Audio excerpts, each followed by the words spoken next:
Grand-mère avait une prière, elle disait « Seigneur, que ma joie demeure ». Et je lui disais « Mais mamie, c'est pas absolument possible. Il y a des jours où il n'y a plus de joie. Tu n'as que la tristesse et les larmes qui inondent ton cœur. » Et elle me dit « Oh non, c'est pas de ça que je parle.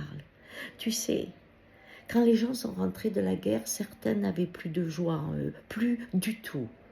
C'était la nuit. Ils n'avaient qu'une plaie ouverte et rien d'autre. Et puis d'autres, malgré la douleur, les larmes qui étaient là, il restait un petit bout de joie. Et quand la vie a repris, comme un printemps, la joie a pu revenir. Et c'est ce jour-là que ton arrière-grand-père m'a dit « Maggie, il faut toujours qu'un petit bout de joie reste pour que quand les temps sont meilleurs, le feu de la vie puisse revenir. » Et c'est ça que je te transmets aujourd'hui. Et je lui dis, mais comment on fait? Alors elle m'expliqua que quand sa mère est décédée, sur le cercueil, à un moment donné, un oiseau s'est posé. Elle m'a dit, j'ai souri.